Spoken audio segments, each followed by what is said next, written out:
afternoon, everyone.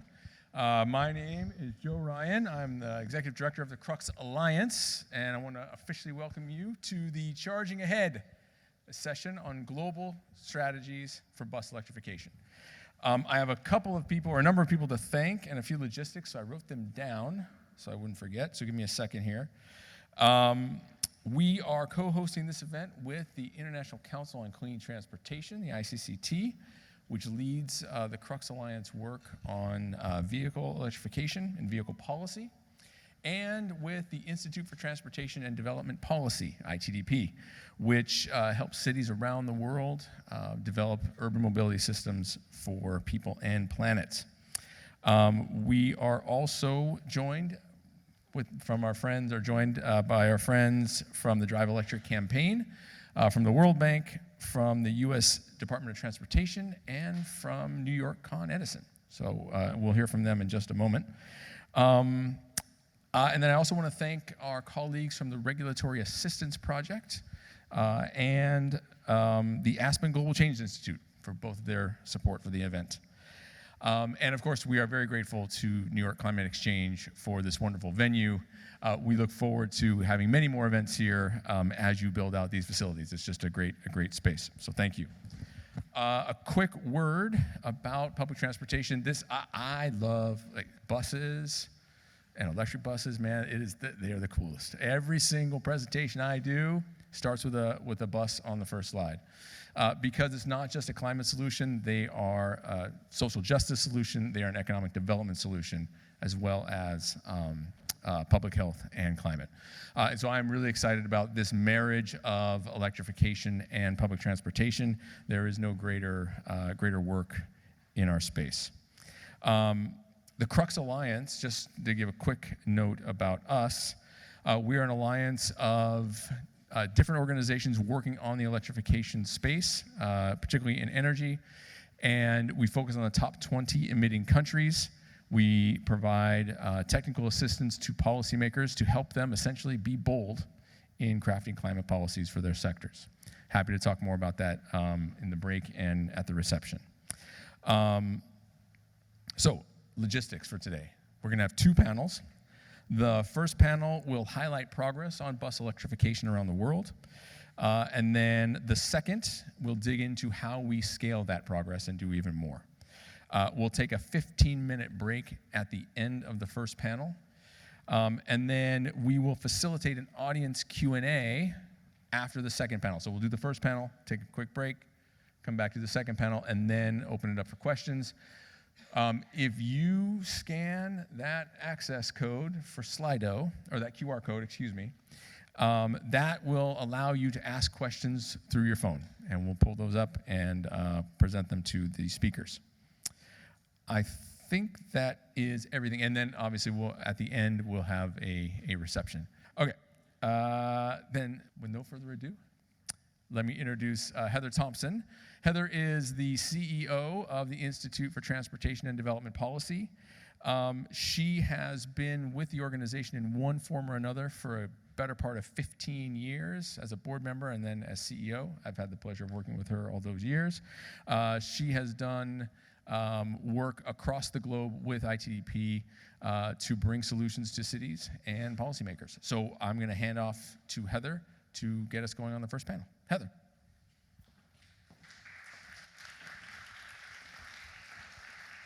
Thank you, Joe.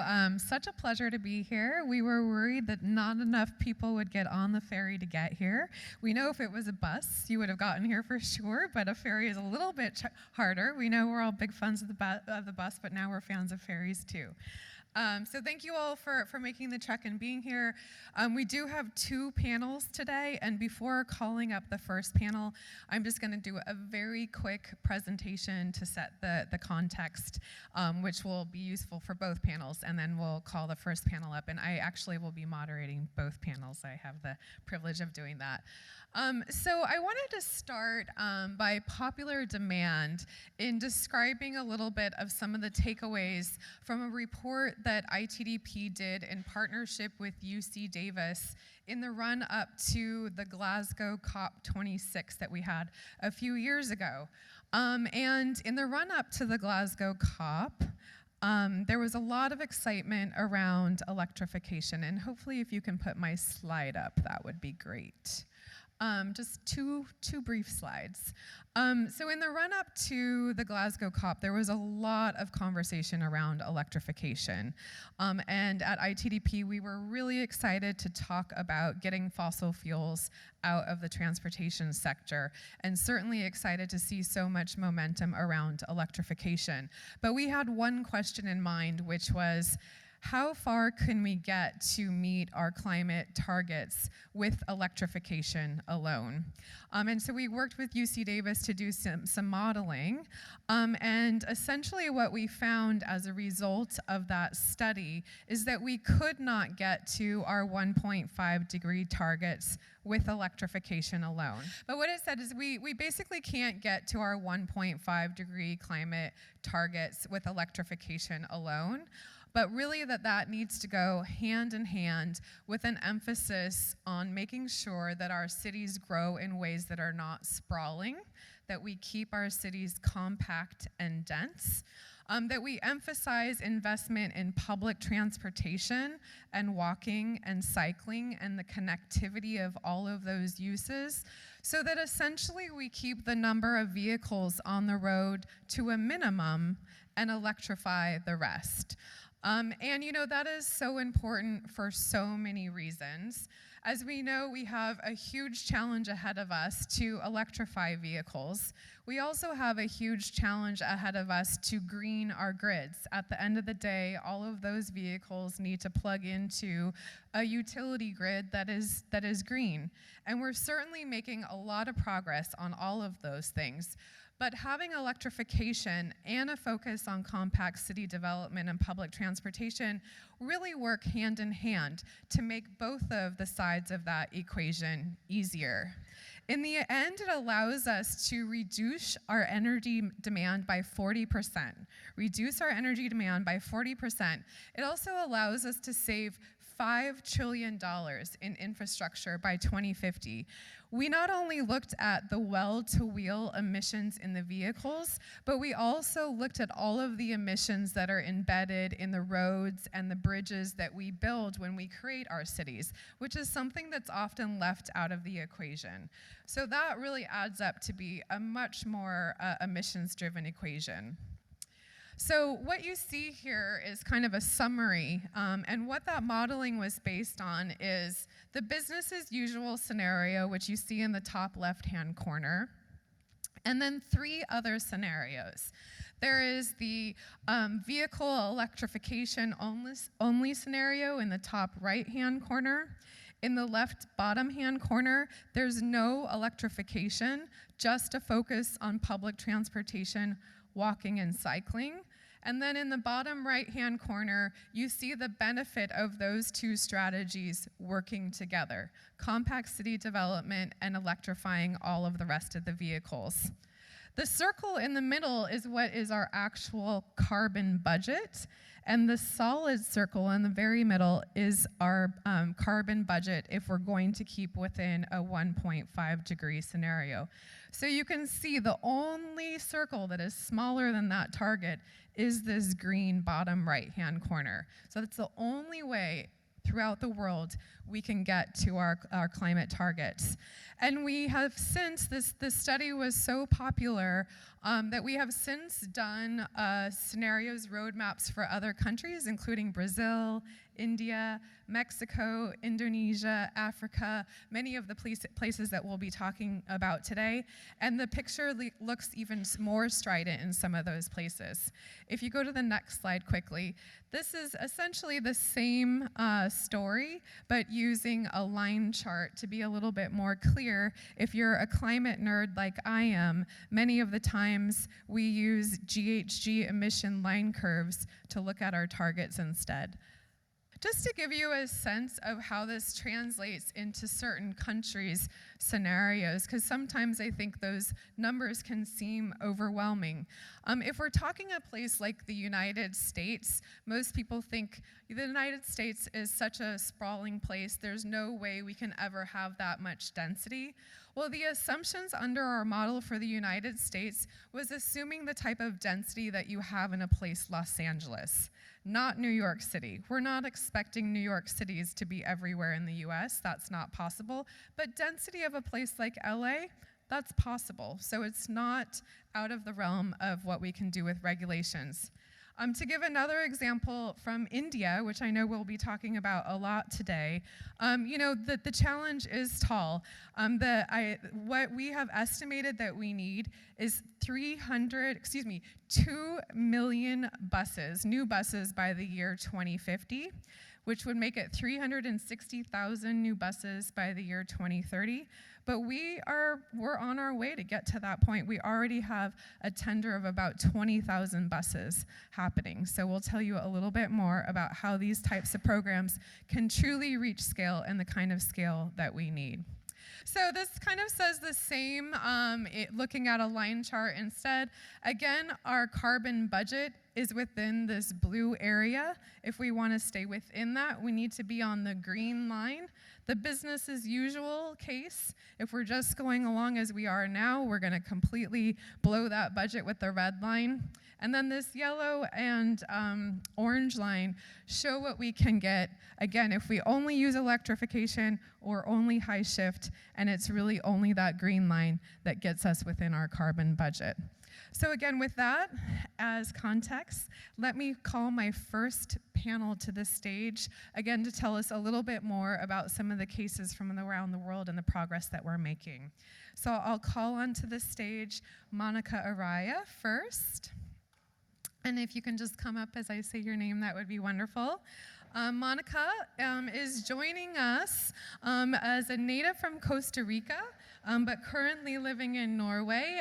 She's a senior strategist, has been involved in a lot of decarbonization and electrification efforts, including the National Decarbonization Plan for Costa Rica, and as an advisor at the Glasgow COP, and is an advisor to the Drive Electric campaign currently. So thank you for joining us.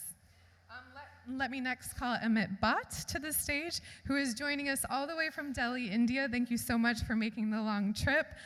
He is the managing director of India for ICCT, with more than 24 years of experience working on public transportation previously with WRI. My colleague Clarissa Linka, the director of our Brazil program at ITDP, joining us from Rio, Brazil, also has traveled far away to be with us. Thank you so much to be here. And then last but not least, Francisco Posada, who is the Southeast Asia Regional Director and Senior Researcher Lead from ICCT. We've brought him into working on buses with us, but he's worked on a lot of vehicle and policy technology in the past. And you may know of Dieselgate, which brought a lot of the manufacturers, the OEMs, to the table to get cleaner. And Francisco was a big part of making Dieselgate happen, which is those of us that are nerds in the electrification space have a lot to owe to you to make all that progress happen. So thank you so much for joining us on the stage here today. So Monica, let me start with you, because you've worked in a lot of different places and have a really great perspective on the overview. So what kind of progress are we making in the electrification space? And I know you're a big fan of public transportation and buses, so maybe give us the big picture and then the momentum that we really see in the bus space. Yeah, thank you. And before I say beautiful things about buses, I wanted to thank you, because you are the true believers in buses and electric buses at Climate Week. So we should take a photo of all of you. No, you are here in the chapel of electrification. So a few things. Yeah, please do. Yeah. A few things. I think one of the amazing things about electrification is that it is a very counterintuitive story, because many, many times we were told that in the big scheme of things, clean tech was going to happen in developed countries, and one day it would arrive in developing countries. And that is not what happened. That is not what happened. Why? Because the technology got started first and bigger in the South. So at some point, think about it, at some point, Santiago de Chile had more electric buses running and operating than any city in the US or in Canada or in Spain or France or Germany. Think about what it does to Chile to see that happening. So a few things are part of the story, where clearly you cannot put a bus in the street if it doesn't work. So the technology was working, it made sense economically. Another thing that happened was that mayors got involved. And I can assure you that the conversation when you're a climate person or you're a citizen activist, the conversation with mayors is very different than conversations with ministers of transportation. With all due respect to ministers of transportation, there are some champions out there, but in general, their imagination is around highways. And the mayors see people, see you, and they understand that your pain in the morning is that terrible commute, not only because of congestion, but because it makes you ill. So there was something really powerful, and I won't speak for India or other parts of the world, but I can tell you that in Latin America, it was so exciting when we started hearing the news. And then the other thing I also wanted to say is that, of course, in the scheme of things, and you know this very well because you operate in transport, but you also have a foot in the climate space, is that there was a bit of a competition between what national governments were saying, you know, we have a national plan and we'll do these things at a sectoral level. And at the same time, you would have forums where the mayors would be like, oh, yeah, that my target is actually more ambitious than yours. And there was which is fair game, right? Because we need a race to the top, not a race to the bottom. Yeah.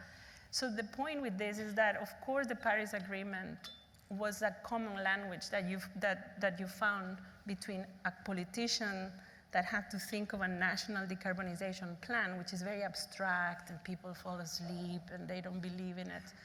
Whereas mayors could say, oh, that means electrification is a better commute for you, is something you can touch. And so the final point here is that what I find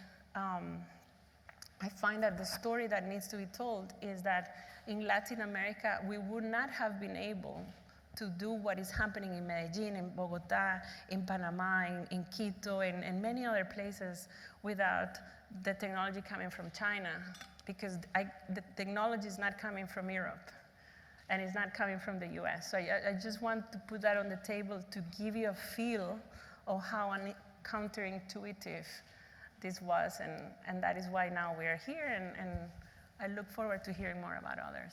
Thank you so much. Yeah, ITDP, we're an international organization, and for years we look for best practice from around the world on where to apply it. And my team members were calling me up from around the world of, we need to call in the European experts on electric buses. I was like, I don't think they're there. I don't think we're going to be calling any Europeans anytime soon. No, but the answers really are coming from all over the world. Yeah. Clarice, let me turn to you next.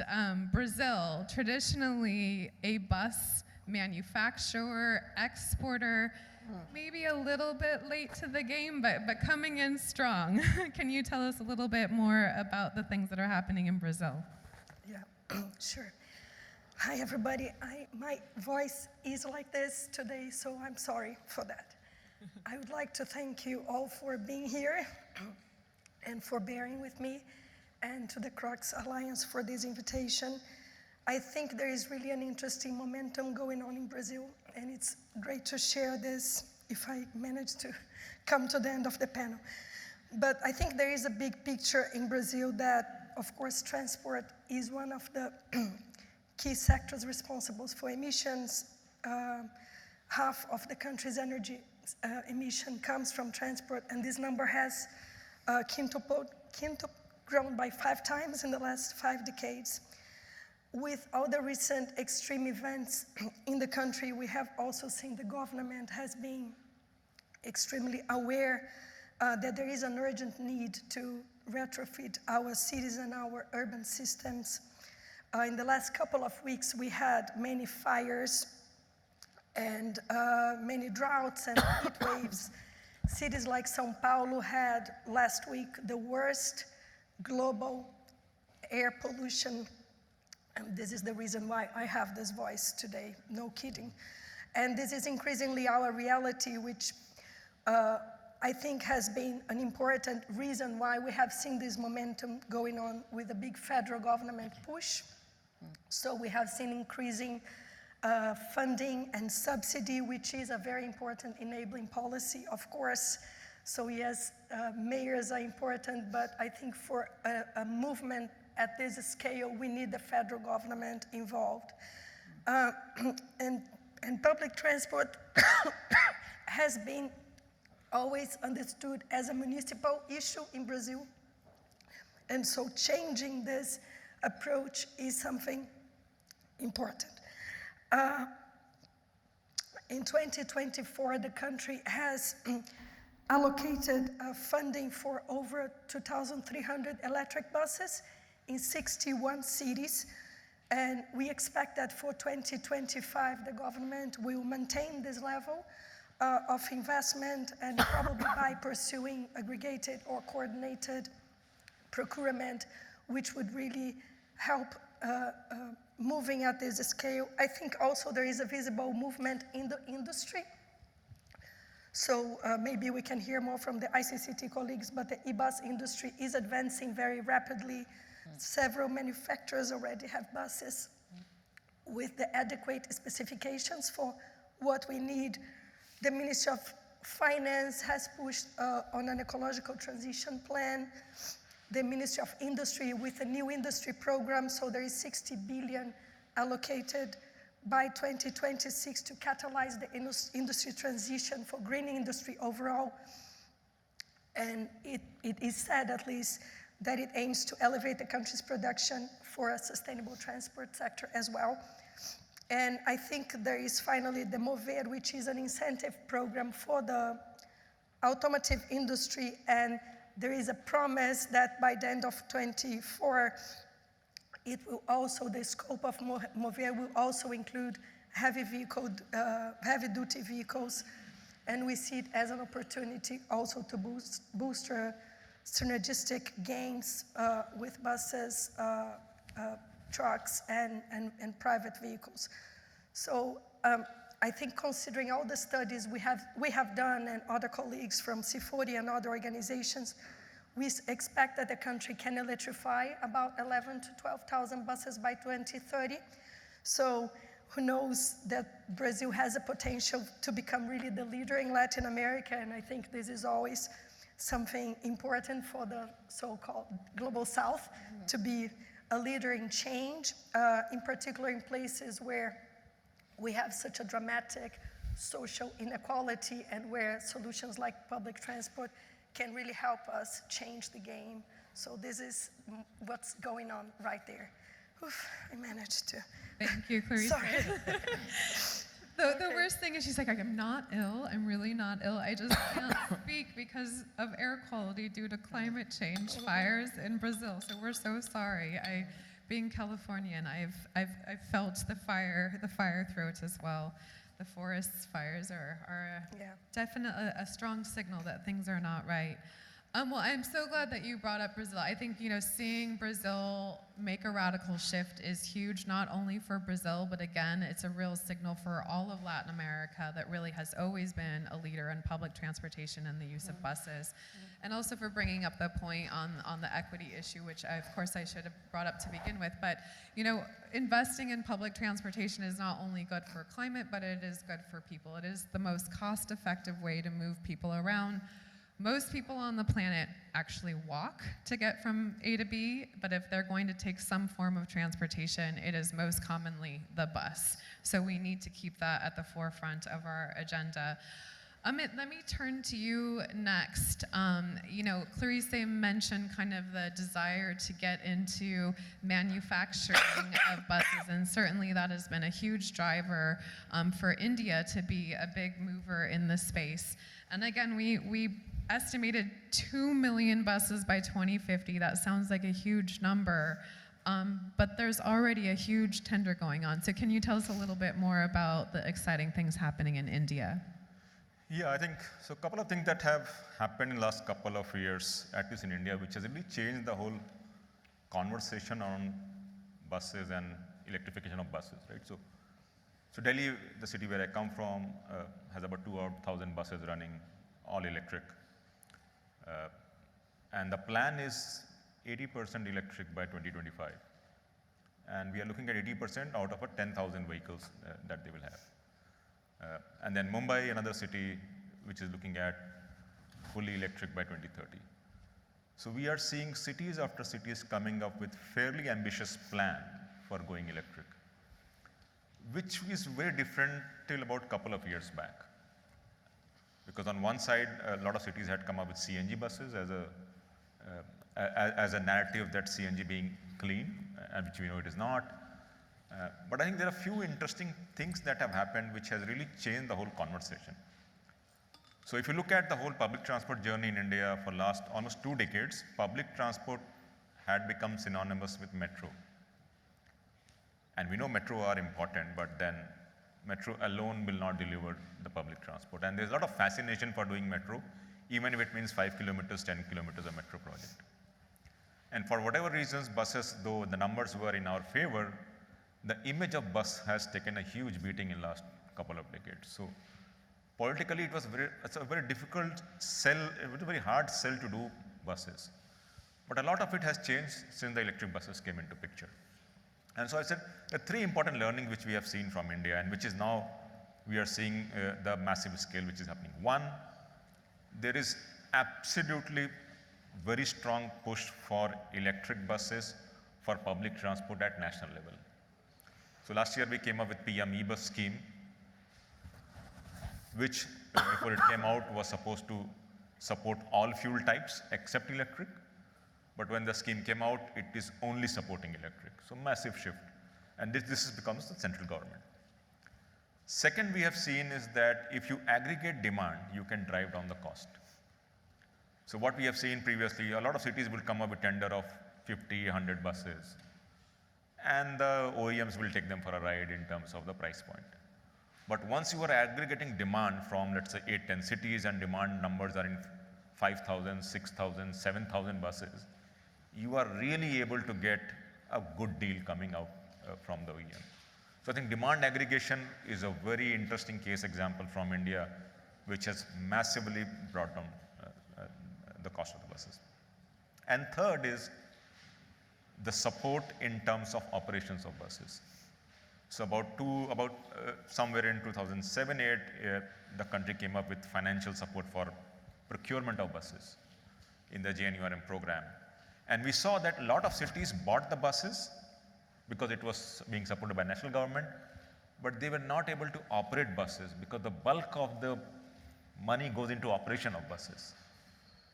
So now the government has come with a scheme where they are saying we'll not support you in buying buses, but we will take care of a portion of the cost that goes into operations of buses. So now the incentive for cities is to operate buses because that's where it's going to money. So I think with these examples, we are now seeing quite a massive scale-up of electric buses in India.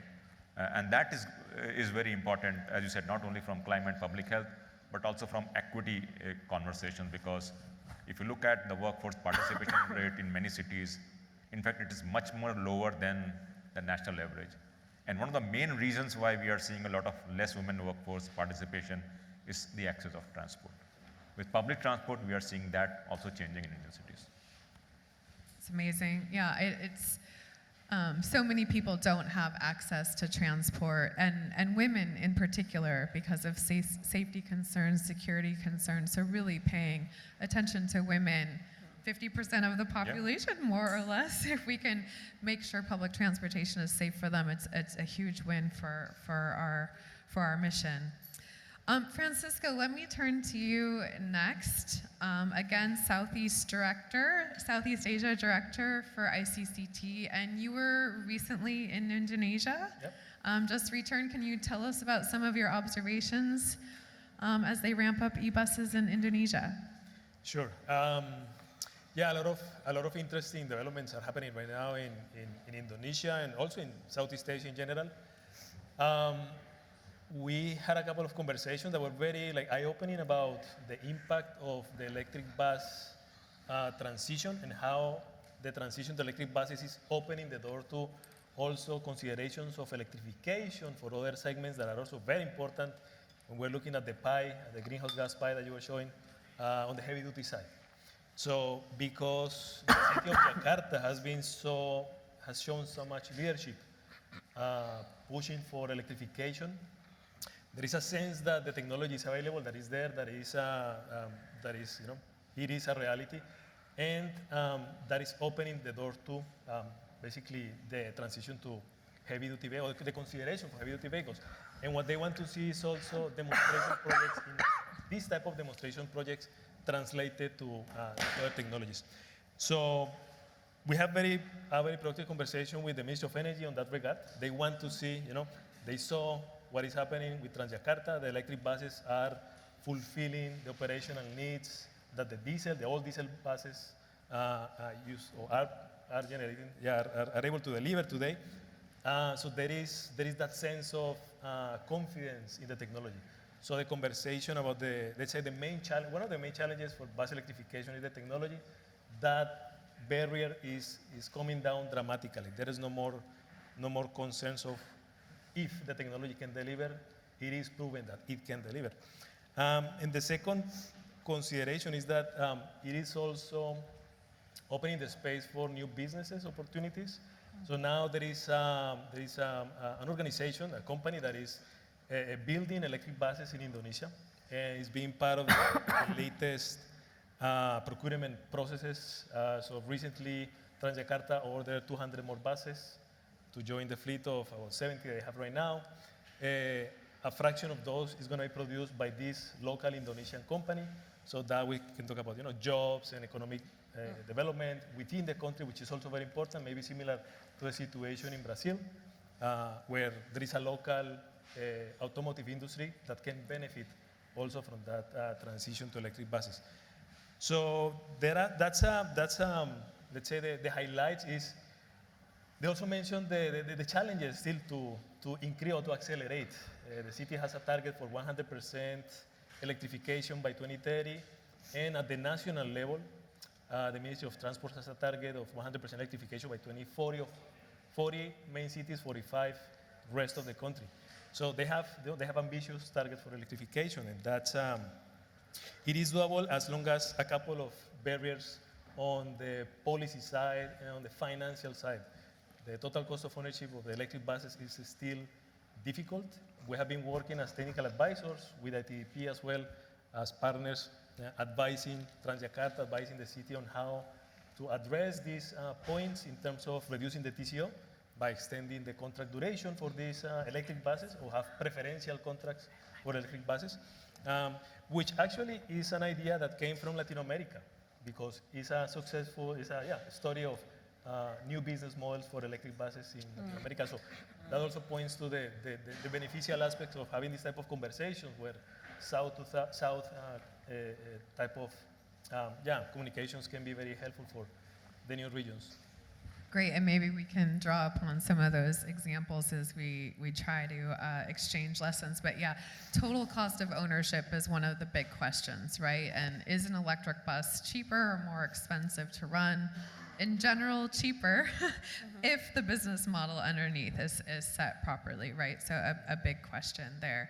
But one of the common things that I think is coming out is there's a lot more confidence, maybe almost complete confidence in electric buses now. Just a few years ago, cities were saying, not me, someone else. And now we have so many cities and governments knowing that they work, that there's now more of a rush to see who can be the lead manufacturer, right? And we're going from support from the big cities and the big capital cities to some of the more small and medium-sized cities. So certainly momentum is coming. Monica, can you maybe share some of your observations on some of these points and advancements that you're hearing about? Yeah. So as I was saying before, there are things that are very counterintuitive. And another point that is that was not very obvious at the beginning is that, at least in climate terms, we say, industry, energy, transport. So we have these various, these boxes and communities of thinkers and experts around them. But one of the big surprises when we started seeing so much happening in Latin America was that some of the most passionate people about electric buses were in ministries of energy, because they are thinking their homework is to remove the nasty, terrible, horrific fossil fuels that we have to get rid of. I mean, who wants coal? Who wants gas? Who wants oil? This is the past. The lobby is very active, but we know it's the past. And so you have this beating heart of these people saying, oh, okay, think about it. If your country does not produce oil and you have renewables in your country, for example, Costa Rica, why would you import oil when electricity can do the job? Why? So there is an economic argument, there is a climate argument, and that is not necessarily a transportation argument. Clearly, the transportation people have to think about commutes. So it's like a concert, it's like an orchestra, and then they start playing, and those start playing, okay. The other surprise was that you had this kind of almost condescending arguments. Oh yeah, but developing countries, they don't even have grid, and it's the charging, come on. I was in so many conversations where there was this dismissiveness about these countries ever getting smart charging right. People are smart, they can figure it out. In Chile, when they had to first figure out the charging solution for 100 buses that could charge, because they had to have the buses ready for the commute, so otherwise you can't get people waiting. They figured it out. And so the other point I wanted to make was that who wants to sell electricity? The utilities. Ching, like the dollar signs in the eyes, like, oh, this can increase demand for electricity. So they started developing a very organic incentive to figure out a lot of the charging solutions because they wanted to make money. And back to Francisco's point that, I'm business, and then we can do this, and then we can figure this out. So I think there was this sense that the ecosystem was not just the bus company or the ministry or minister of transportation, but it started getting bigger and better. And so I find that in the countries where we need to help because these things are going slowly, we need to be very good at what can activate the dynamic, because sometimes in Egypt, for example, the activator was the solar producers who said, if we need to sell more electricity, electrification will make sense. So we need to be very dynamic in understanding what can trigger the interest. And it's not necessarily, just to close the point, it's not necessarily that you will always, in every single country or city, will start with an argument on transportation. It can be a different entry point, and it can be quite fertile. Interesting, and I know we referenced the Santiago, Chile model, I think already, where that was the big investor, right? Was the energy sector, the utility, and so certainly those types of models can drive a lot of change.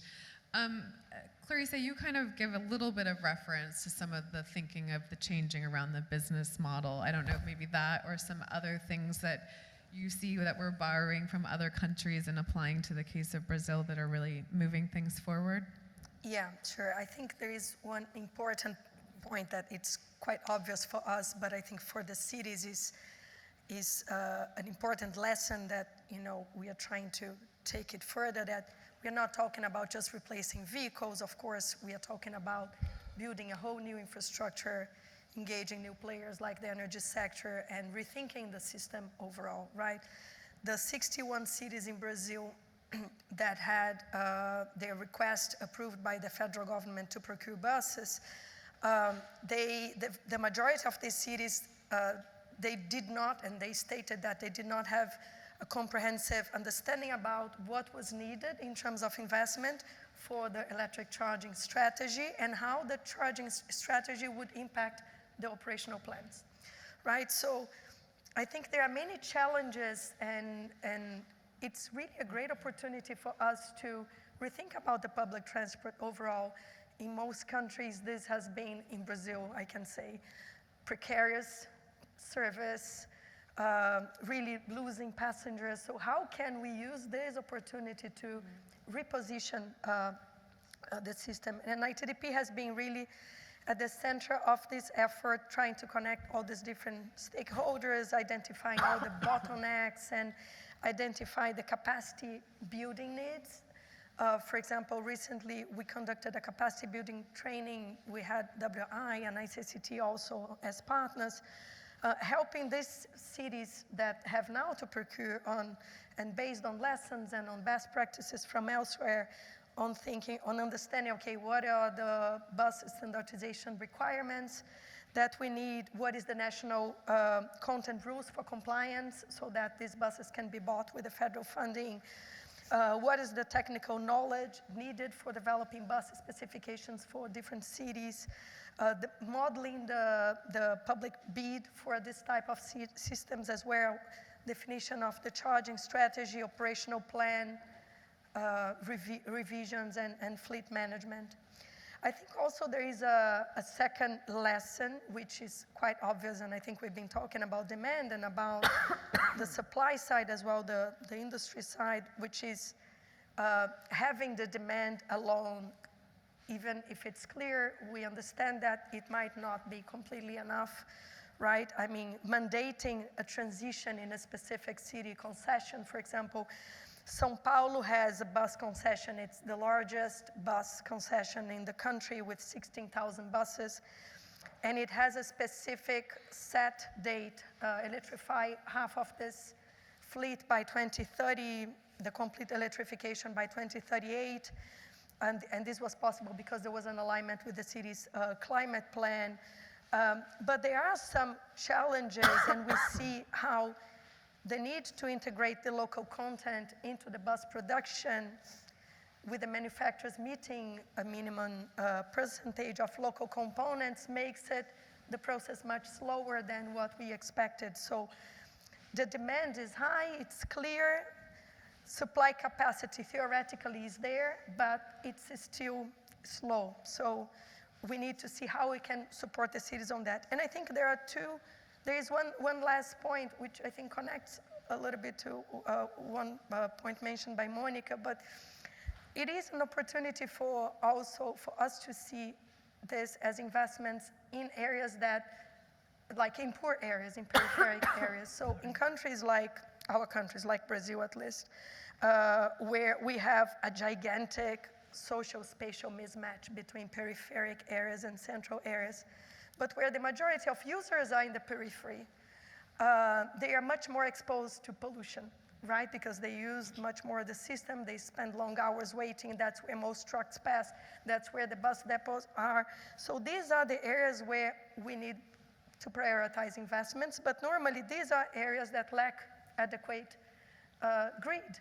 So how can we ensure that this investment is really enough to also help us deal with these historic inequalities that we have in our countries, right? I think this is great. So it's an opportunity really to revamp the public system overall, and it's not about maintaining that same system and just changing the vehicles and having the same precarious, expensive, poor service system. No, it's about using it as an opportunity to revise the system altogether and make public transport something cool again and a backbone of our cities. So I think this is a crucial lesson that we are getting from other places, but I hope also we are exporting it. That's great. Yeah, I think we spoke a couple weeks after the government had done this assembly of demand from the cities, and I think you were even surprised to hear that 61 cities throughout the country were truly interested in e-buses, which is huge. And I think that is, reflects an underlying demand for public transportation and for modernization of the fleets. I was in India just after some of the first electric buses in the country had been launched in Pune. And there were lines waiting to get on the bus because it was a clean, new, nice bus. And usually you're kind of shoving yourself to get onto the next available bus, but people were choosing to wait because they were air conditioned and nice. And it was a way to really make people feel dignified for being on that ride. But Amit, if you would maybe talk a little bit more about this whole idea of aggregating demand and it's been a huge demand in India for so many buses. How does that translate to thinking about job creation? Is the manufacturing keeping up? Is this bold vision that the government has, is that working? Maybe tell us a little bit more about that. Yeah, absolutely. And I think what we have learned is that, so roughly, if you look at about 2.3, 2.4 million buses we have in India as of now, and out of which 7-8% is with public agencies. So all the schemes that the government is bringing, whether it is the FAME, the PM eDrive, or the PM eBus Seva, is only catering to this 7%. Now, if you have to really transform the entire bus story, we'll have to figure out what do we do with that 93%, because that is all privately held. So it's school buses, it is employee transport, it is contract carriage, and it's a huge, and there are informal buses as well, and that's again a different ballgame altogether, right? So what do we do with that 93% is going to be very important. Now, what we have done with the 7% definitely has a very strong learning to influence the next 93%. So there are three important things that has come out. One is that I think we are now beginning to see that electric buses are now being perceived as a catalyst for change for public transport reform. So because there are some inherent problems with public transport, right? So for example, if you look at revenues, 35-40% is what we recover from fare box. Where do we get the next 60-65%? Whether it is electric bus or normal, that's going to be a problem, right? That's one. Second is manufacturing is a major issue right now in buses, conventional buses and also electric buses. So how do you then work with OEMs to kind of look at developing supply chains to meet the demand? Because on one side there's electric, but there is also gas, there is also diesel, there is also flex fuel, there is also hydrogen conversation happening, right? So how do you so I think what we are seeing now is private sector is now coming up big time in the electric bus space as well. And there are two reasons to it. One, there is a regulatory issues in India where bus transport in many places is a monopoly business with public agencies. So for example, if you are Bangalore, if you want to run a bus, you will not be allowed to register a bus because it's a monopoly of the public agency. But if you have electric bus, you are exempted because electric does not require any permit. So now we are seeing private sector coming in with electric buses, and there's a huge demand which the public agency is not able to do, right? So a lot of intercity buses are being run by a private sector. That's one. So using regulatory issues to push for electrification is coming up. Second, we're also seeing that while if you're able to manage the upfront cost, the OPEX is very low. So which means you have an asset which is expensive, but if you're able to sweat out the asset, then it makes economic sense, right? And third, we are seeing a lot of innovative business models which are coming up. So for example, charging becomes a very major issue. But one of the private OEMs, which runs from Delhi to Jaipur, it's about 250 odd kilometers, have tied up with a small a restaurant. And what it does is that a bus stop for 30 minutes, all the 60s people get down, eat from the restaurant, and the restaurant gives charging free for the buses. So he's also figured out the way of how to address charging issues. So we are seeing a lot of these innovation happening, but the great thing which is happening is electric buses have brought back the bus conversation back in the game. which we've been missing for last many years now. That's amazing. I love the micro enterprises. Everybody gets off the bus, goes to the restaurant, and you get free charging. It's great. Full circle right there. Francisco, let me last turn to you. And you mentioned earlier a little bit also about the manufacturing and some of the supply chain issues. Indonesia has historically been a bus bodybuilder, as I understand it, but they're also now sitting on some valuable minerals, want to be the battery producer of the future. So how does this all come together in Indonesia and thinking about policy that can bring these interests to help our mission? So Indonesia is sitting on let's say the 50% of the world reserves on nickel. Nickel is one of the main components for battery production. So there is a strong interest from the government to capitalize on that massive reserve of minerals to make it in a sustainable way. That's something that we have been stressing to them, and they are very, very conscious about it. Of course, there are challenges, but they feel that they can do it in a sustainable way. There is a growing interest in developing a national electric vehicle supply chain. So all the way from the mining, to refining, to battery production, and electric vehicle manufacturing as well.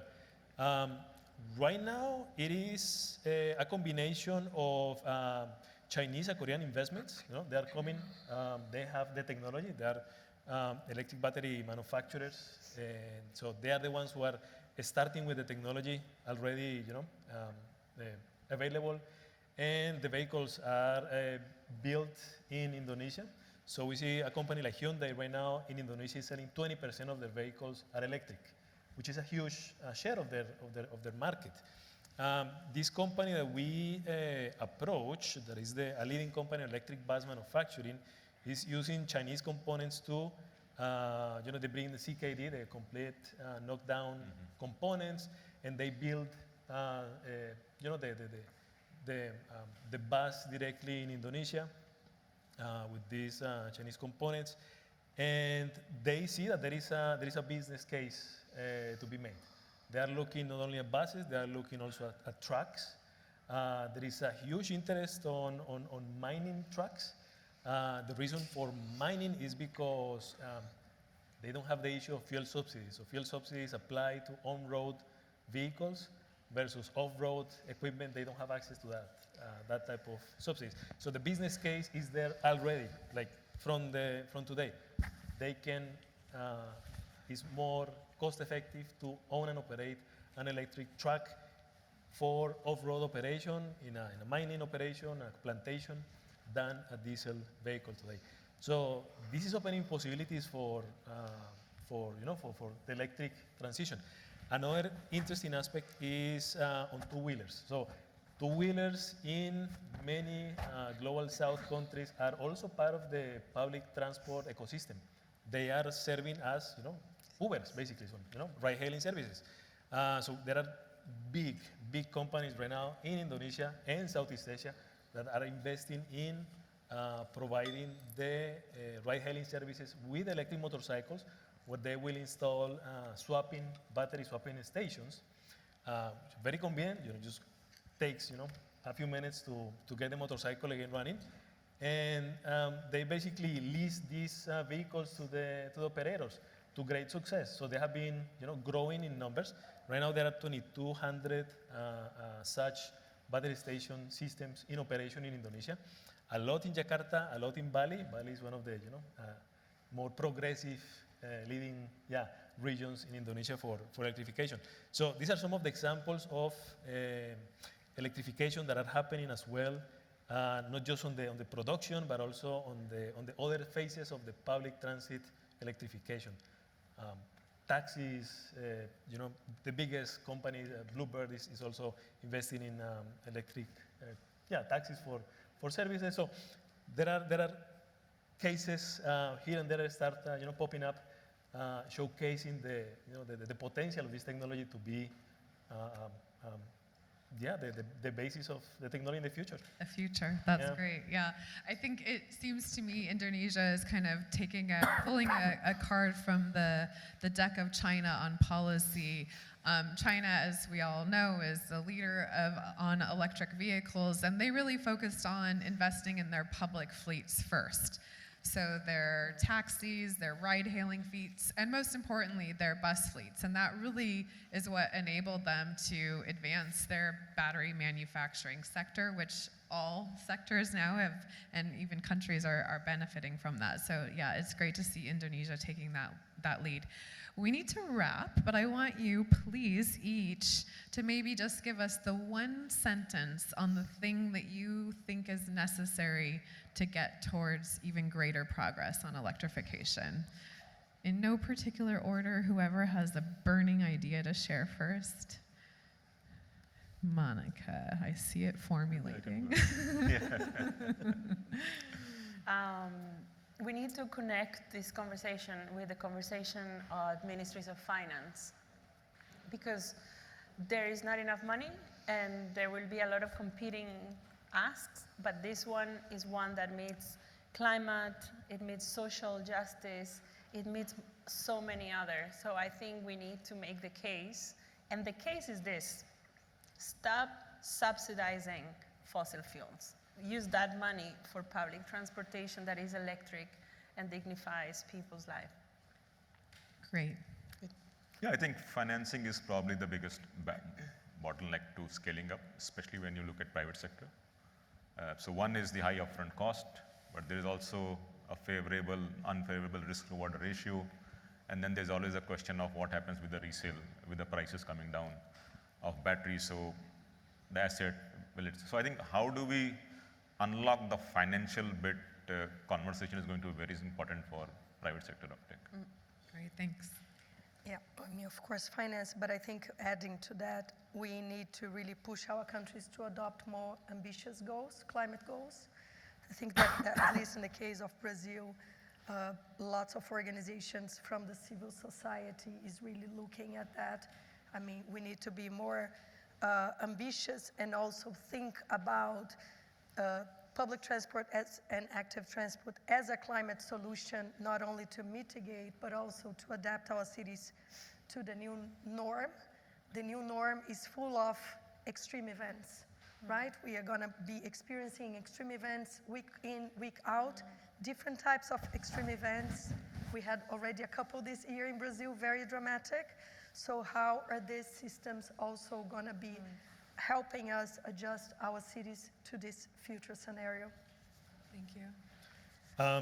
Yeah, I think I will double down on the fuel subsidies, because that is exactly the main barrier that is preventing bus electrification in Indonesia right now. It's about 50% of the price of the diesel is subsidized right now. Is way too much. And if they remove that, the electric bus is 7 to 8% more cost effective than the diesel, like at the current prices of the electric buses today. So in a couple of years, with cheaper batteries, it's going to be really, really a good business deal and address the business issues. Yeah. Well, great. Thank you all. You know, despite some of the challenges mentioned, there's so much reason for optimism. There's confidence. The money is coming. The procurement is there. The demand is there. We just need to take that money that we know exists and turn it in the right direction. So thank you so much for your great examples. We're going to take a 15-minute break and then come back and focus less on city examples and more on kind of the underlying interventions on policy, finance, connection to utilities. So we'll continue the conversation, but please, there's some refreshments in the back. If you have any questions that you wanted to add, please use the QR code to do that. We're going to turn to the questions at the end of the second session. Thanks so much.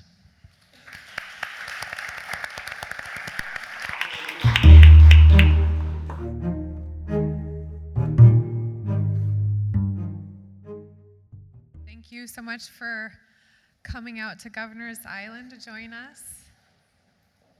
I think some of you all might have missed the intro that we gave, so I'm just going to give a really, really quick synopsis of where we started, and then I will introduce our second panel, which we're so happy to have here with us today. And in the first panel, we covered more places, some exciting momentum that's going around in places. And in the second panel, we want to dig in a little bit more to some of the underlying challenges and solutions that we're facing around the planet and some of the innovative things that are being done to address them through policy and finance.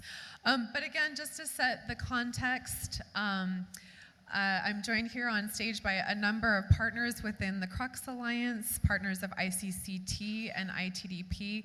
My name is Heather Thompson. I'm the CEO of ITDP, and it's really my honor to moderate this session. I started with a quick synopsis of our work from a study that we did in the run-up to the COP 26 in Glasgow, where there was a lot of attention on electrification, and we did a study called the Compact City Electrified Study. And the short story of this study was we were asking the question of, could we get to our climate targets with electrification alone? And what we found was the answer was no. We could not just focus on electrification, but if we focused on electrification along with an emphasis on investment in compact cities, cities that were not sprawling, but instead were focusing on density and compact building, and we focused our investment in public transport, walking and cycling, that those strategies along with electrification could get us to our 1.5 degree targets. And essentially what that means is that we need to minimize the number of vehicles on the road and electrify the rest. And we know that that is a tall challenge. And here on this slide that you can see on the screen, for those of you that are in climate change policy, which I'm sure is a number of us because we're all here for Climate Week, we often look at emissions trajectories, and this this slide shows that the red line is the business as usual scenario if we don't do anything to act. The blue line and under is where we need to be to meet our climate goals. And that yellow and orange line, if we just do high shift alone or just electrification, we can't get to our goals. But it's only that green line that really allows us to stay within our carbon budget and get to our goals. So again, it's a beautiful marriage to have electrification working in concert, again, with investment in public transport, walking, and cycling. And at the crux of all of that is electric buses, because that's really where electrification and investment in public transportation meet, which is why we're here today. So let me, with that as context and the importance of investment in electric buses, introduce my panelists. I'll start to my right here is Oscar Delgado.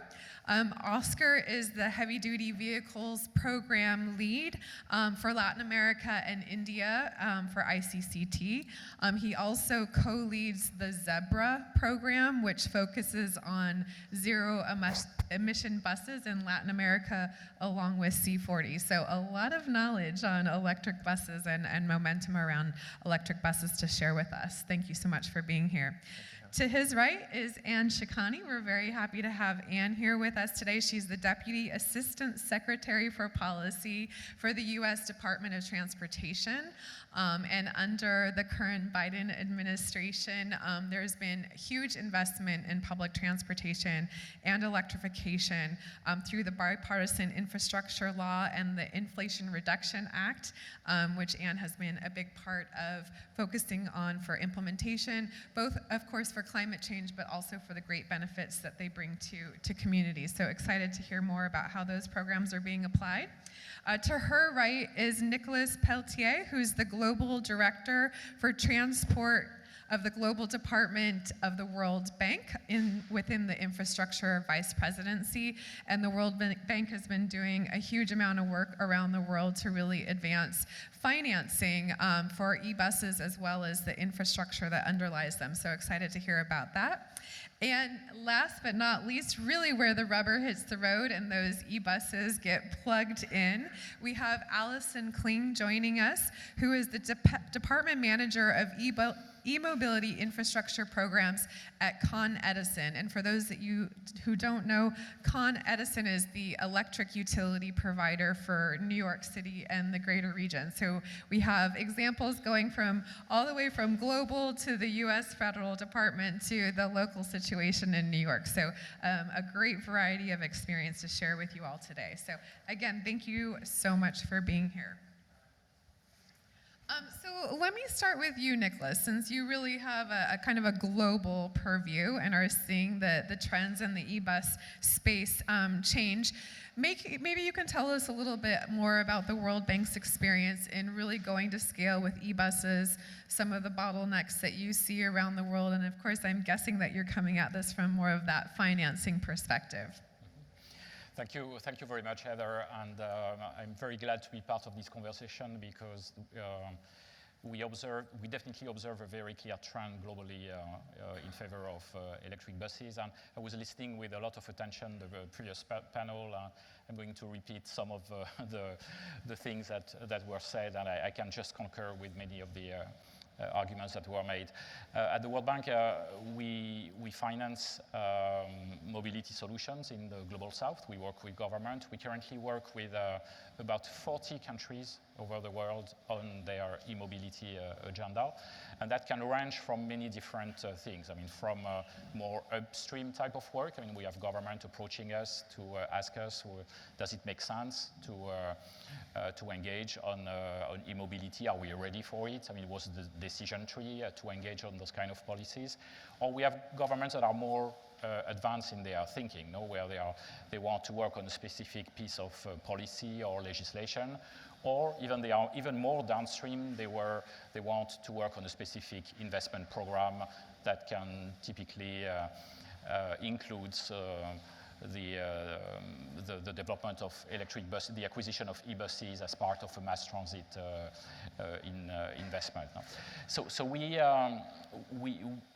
through these various country experience and some of the examples that were mentioned in the first panel are countries where we are actively working.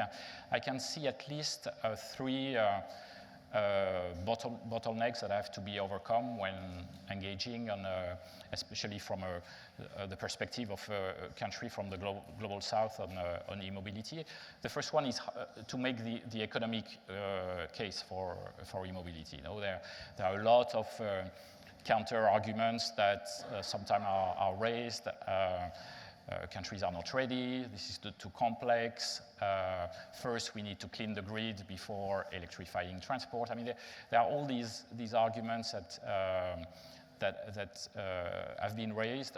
And so in order to respond to them, we commissioned a research study a couple of years ago, looking at a sample of 20 countries, and this was a very diverse set of countries, from more emerging, high middle-income countries down to very low-income, even fragile and conflict-affected countries.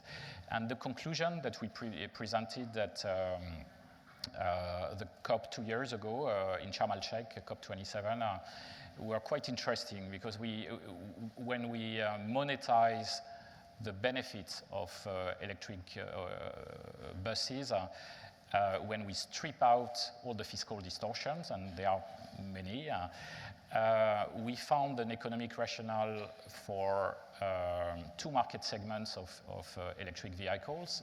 The first one is electric buses, and the second one is 2- and 3-wheelers. Now, when there was a mention in the previous panel of the importance of 2- and 3-wheelers, because that's one of the way people move in the global south. It's informal, rickshaw, moto taxis. This is an important part of the mobility solution.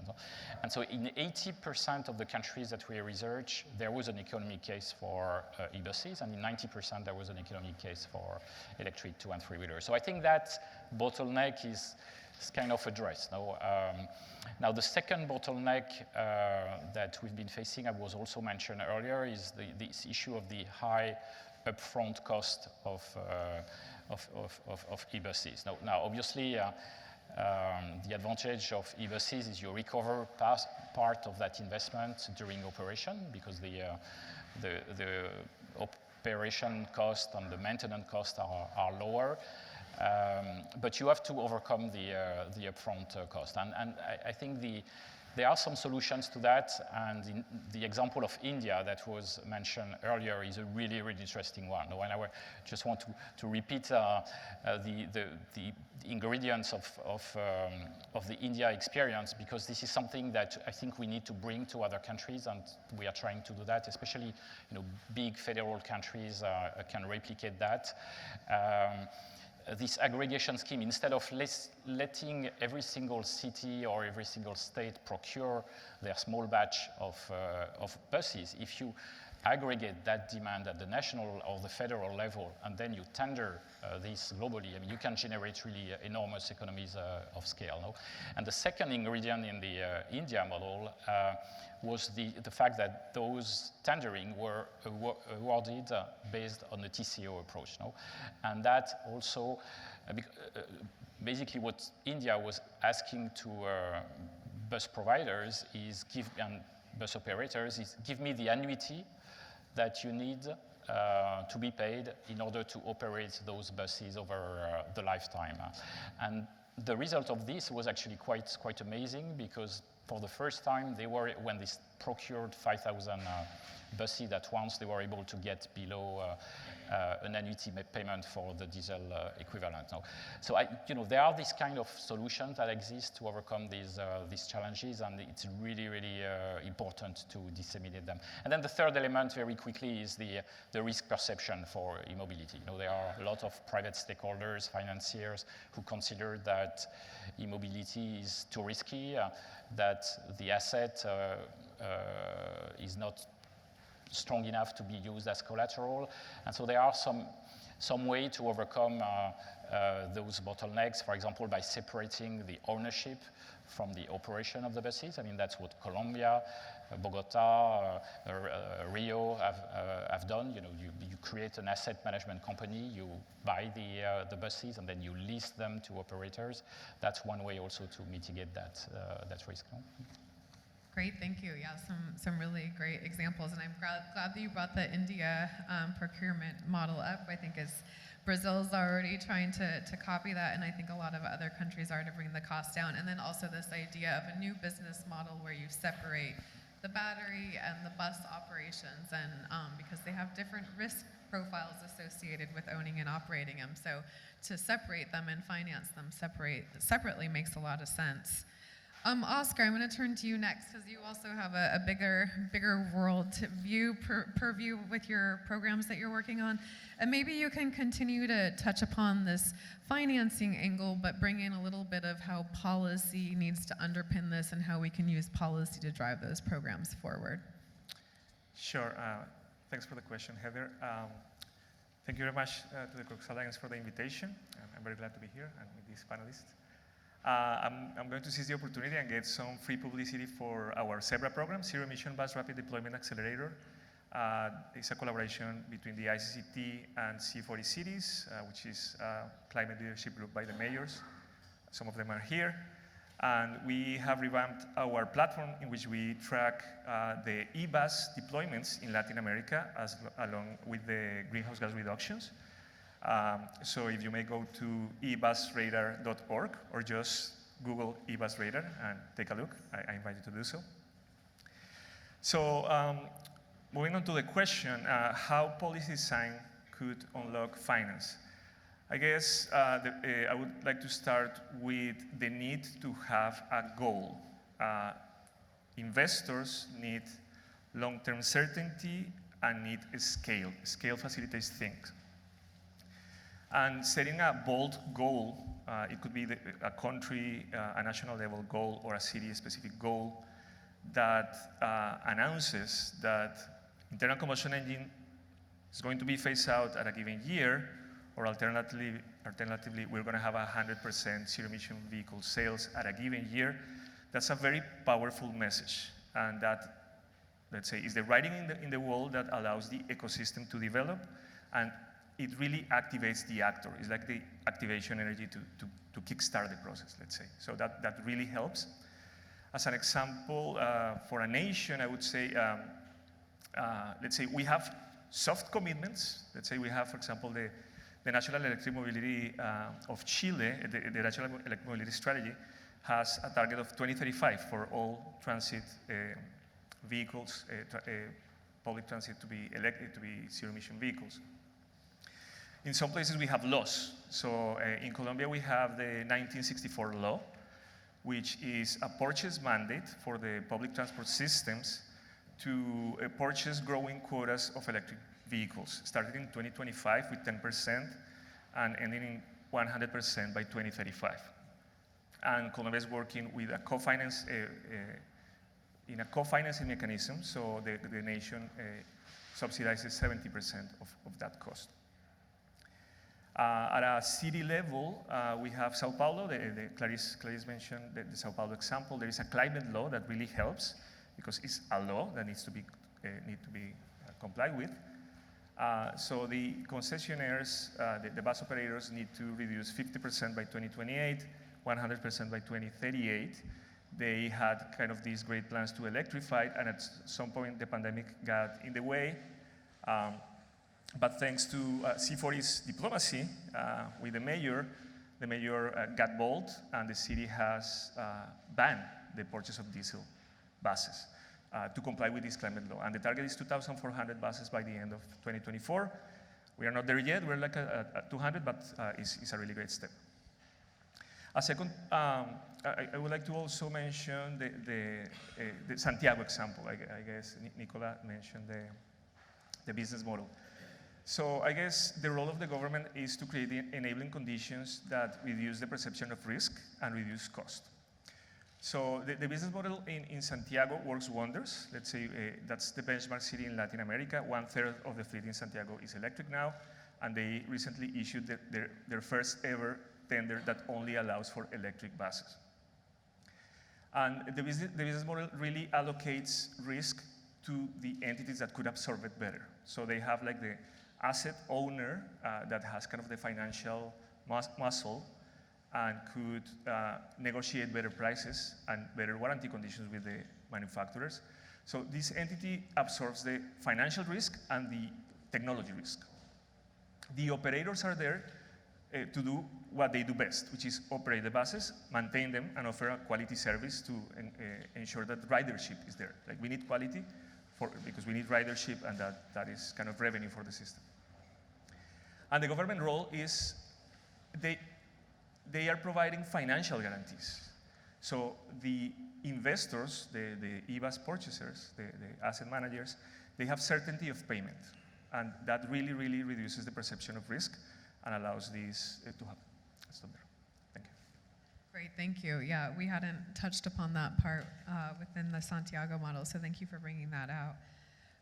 And you know, we think about bus operators as being these huge, you know, established entities, but often they're quite small. You know, in some places it could be a private operator that's a small franchise that maybe only has 2 or 3 buses. And so, you know, really thinking about ways to reduce the risks and bring them together with these bigger purchasing agreements is really, really important.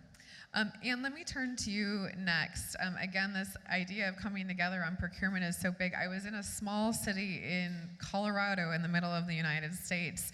I was just in a conversation with somebody that was kind of in charge of buses. They're very, you know, progressive, but they were a small city. They couldn't afford the buses, and they needed support from the government. So can you tell us a little bit more about how the federal government is unlocking more money to go to public transportation and electrification and how we're bringing those things together? Sure. And I'm going to start first by just recapping something that I think is so important that you opened with. Your chart of, you know, electrification alone isn't going to get us there, and I want to plug a report to Congress that my office released this July that came up with the same conclusion.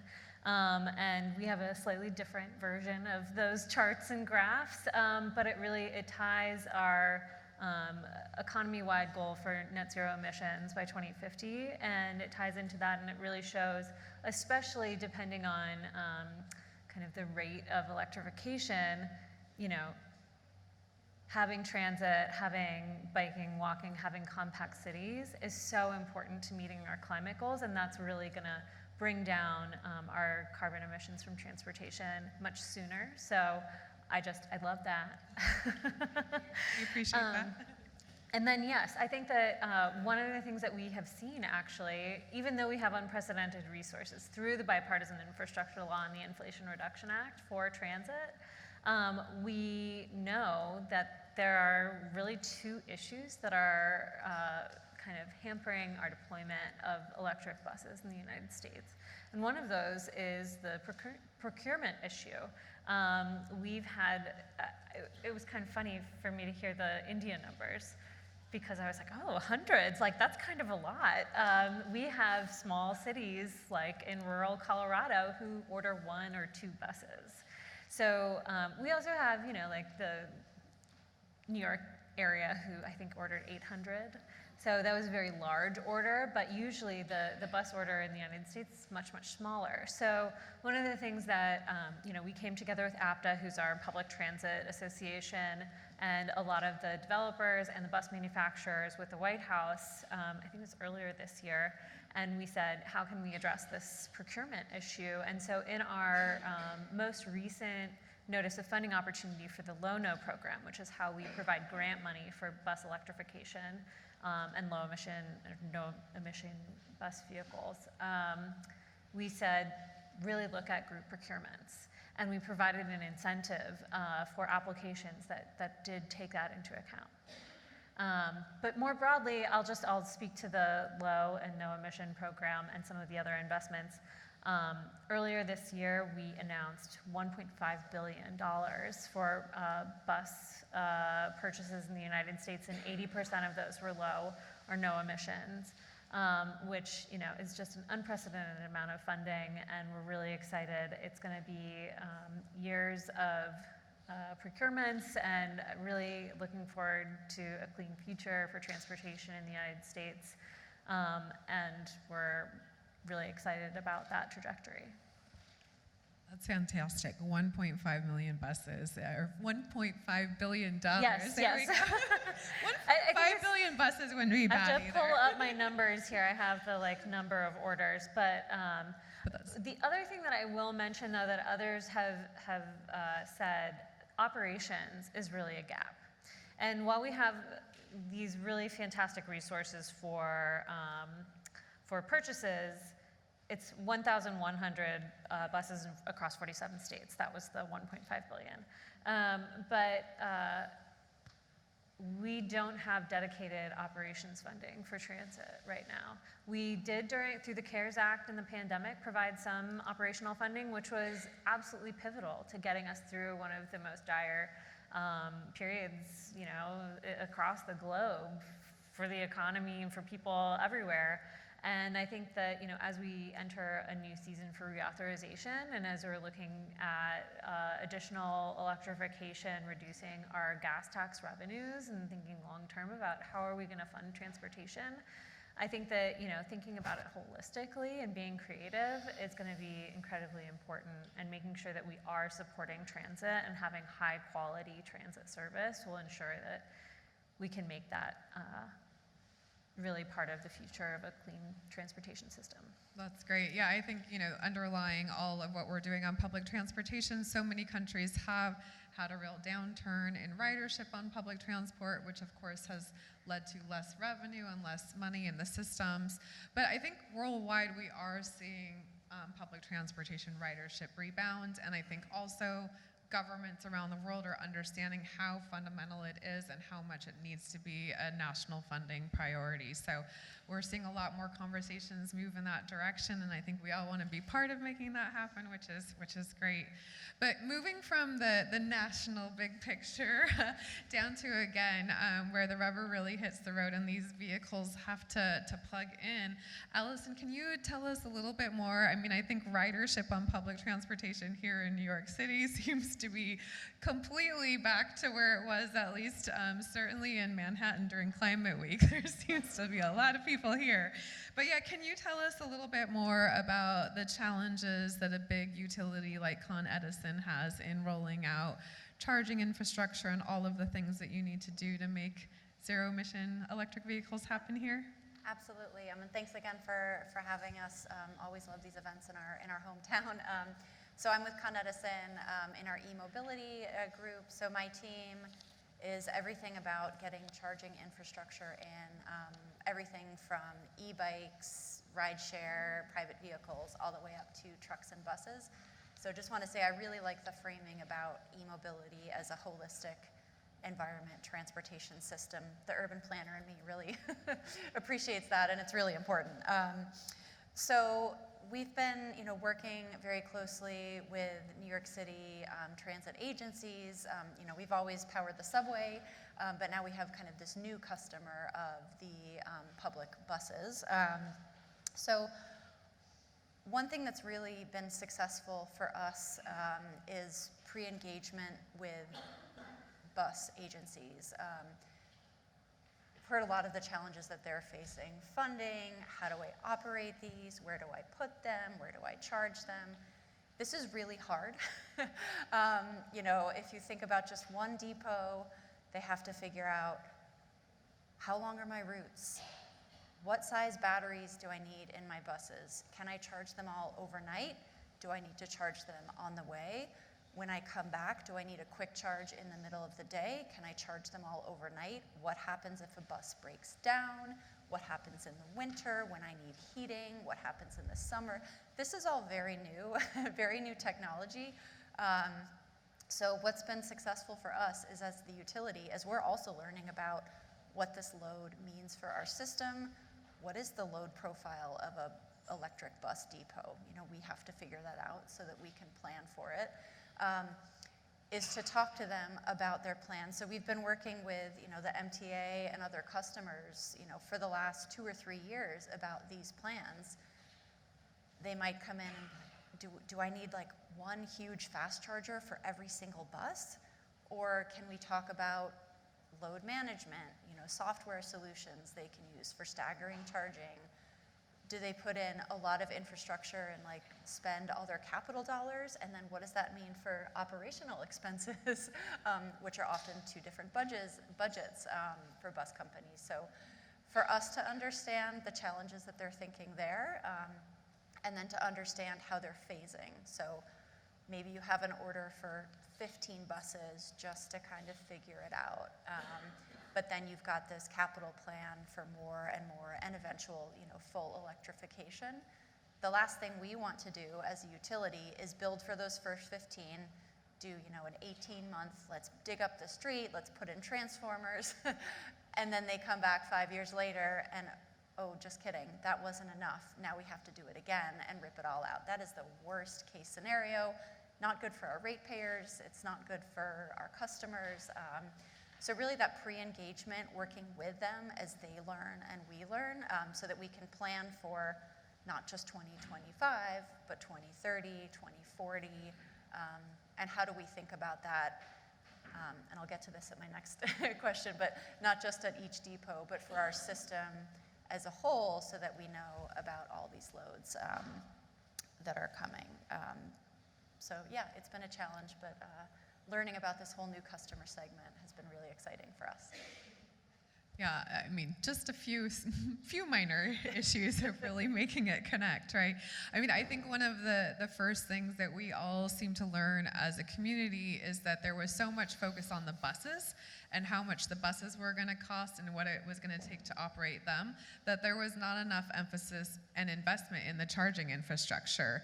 And then we realized that we were having to replace one bus with more than one bus electric bus, I should say, replace one conventional bus with more than one electric bus because we didn't have enough charging.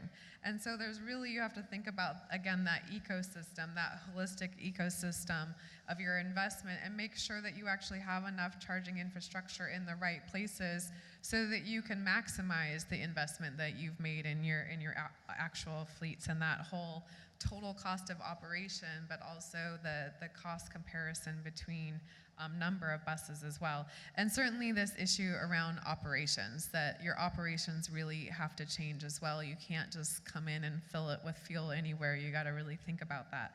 So Oscar, you were already bringing up some of these issues earlier. You touched upon the operation and the total cost of operations. So how are you seeing that these things are being addressed? You touched upon a little bit the difference of the business model, but maybe some policies and other things that are creating a stronger foundation for this shift. Sure. Yeah, I guess one challenge that was, let's say, we work mainly in 4 cities, Mexico City, Sao Paulo, Medellin, and Santiago, and we work with operators and with the transit authorities. And in some places, we really started from scratch. So the main challenge was a knowledge gap. How do I start with this? So one solution that we found was to be, let's say, really there, hand-holding operators and transit authorities, solving all the questions. And they come from multiple, let's say, sides of the spectrum. Let's say we have technology questions. Is this bus going to climb the hill? Is the range going to be enough? We have cost considerations. TCO is key. We had infrastructure questions as well. So our theory of change there was to identify a champion fleet per city and really dig into all these details. So we had to develop in parallel tools to support that. So we, let's say, developed tools to monitor buses, electric buses in the real world, to monitor their performance. We use that information to feed into our vehicle simulation systems that we need to identify or to estimate energy consumption of diesel versus electric over different routes.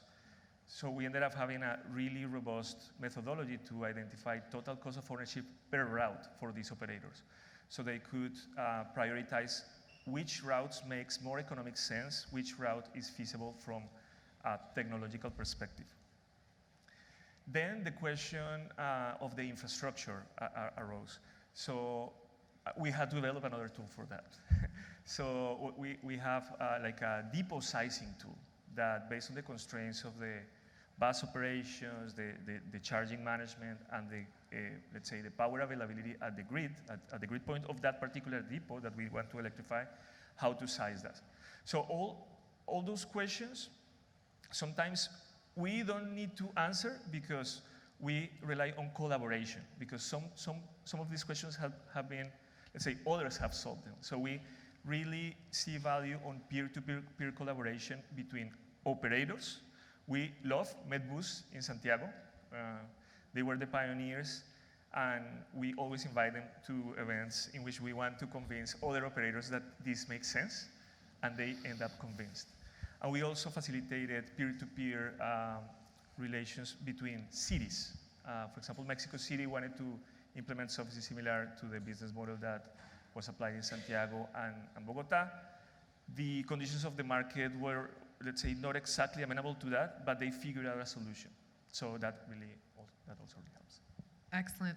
Nicholas, let me turn to you next. I can remember being at a number of meetings in the World Bank where Santiago was really ahead and coming to describe, as you just said, their model to other national governments, thinking the same, asking good questions, and hopefully convinced, because they're doing a lot more work now.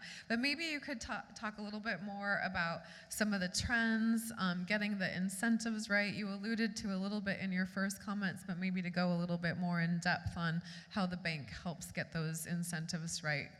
Yeah.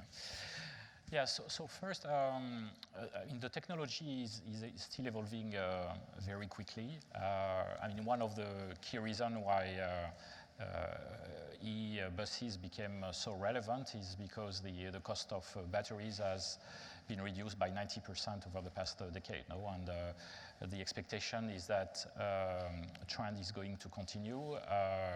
But for that to happen, I mean, there will be some conditions in terms of access to critical minerals, also the development of the recycling of batteries. I mean, some of you may have read there was an article in The Economist last week that very soon we may be able to get most of the critical minerals from the recycling of batteries. So there is hope there. One of the examples that I would like to mention that we have in our portfolio of e-mobility investment right now is the case of the Dakar BRT, which is really a flagship operation because it's the first BRT running with electric buses on the African continent. And it entered in operation earlier this year. It's a beautiful investment. It works really well, and not only it runs with 150 electric buses, but on top of that, these buses are powered with renewable energy. So it's a fully transport and energy story. And now we are starting to work with Senegal on the second, the third, the fourth BRT lines in the future. So they really were convinced about the model. And you have other African countries, African cities that are looking at Dakar now. Abidjan will be next. The tender is ongoing right now. It will be very soon. We're going to have a similar story in Abidjan, Douala, Kumasi in Ghana. I mean, many countries are looking. It's becoming viral now on the African continent. Now, the interesting thing with Dakar is that one of the arguments that really triggered the interest of the Senegalese government for e-buses is air quality.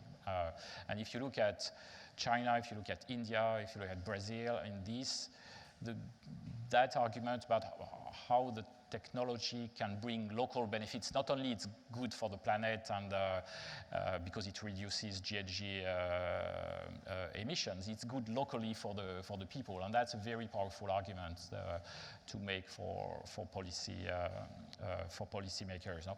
Another argument, and I think Amit mentioned it in the case of India, is the benefits for job employment, especially if you can develop a local industry. Now, not every single country from the global south will be able to have a battery plant tomorrow. I mean, that requires some conditions to do that, but the assembly of some of these buses can not very easily, but you can think about developing a local industry for assembly. And it's even more true for 2- and 3-wheelers, which are even simple type of vehicles. So that's why you have countries like Rwanda that started to invest in the assembly of locally made EVs. And right now, the African continent, there are about 10 startups that are working in that business. It's growing every month. You have more than 100 in Southeast Asia. So that job and local industry argument, local growth is, I think, also very interesting. Now, in terms of the incentives, the charging infrastructure is very critical. And in fact, some of the research we did at the World Bank comparing if you have $1 of subsidy to invest for EVs, is it better to put it to subsidize the acquisition of vehicles, or is it better to put it in the charging infrastructure?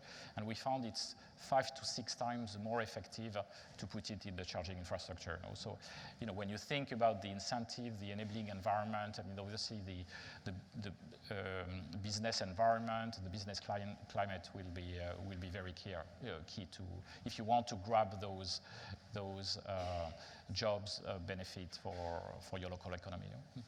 Wow, that's a really interesting statistic. Thank you for sharing that with us. And is that in a report that we can find? Yeah, we disclosed it about 2 years ago. Okay, in that same yeah. report. Okay, so 5 to 6 times more helpful to have the incentive the subsidy go into the charging instead of the vehicles. That's really amazing. Allison, let me turn to you next because I think you were sort of alluding to some of that as well. Maybe you could touch upon a little bit more on the regulatory framework that can help you, and then also I think you were beginning to say something about some of the new customers and other things that you need to think about when you're, again, thinking about this broader ecosystem. Yeah, and I don't know how many of you are like energy policy nerds like me, but this is actually a really exciting time in the New York State utility regulatory environment. So when you think about a traditional building being built, that takes what, 3, 4, 5 years. So for a utility, our timeline to bring all the power that's needed for that building typically aligns with the construction that customer is going to do. And that's the way we've kind of done business for, how old are we, 200 years? So with transportation electrification, that is much different. You can have the installation of, say, a DC fast charger station that has the same load as that skyscraper, but that can be built in 6 to 9 months. So that timeline is very misaligned with the amount of time a utility needs to maybe upgrade a substation or bring in feeders, all of that work.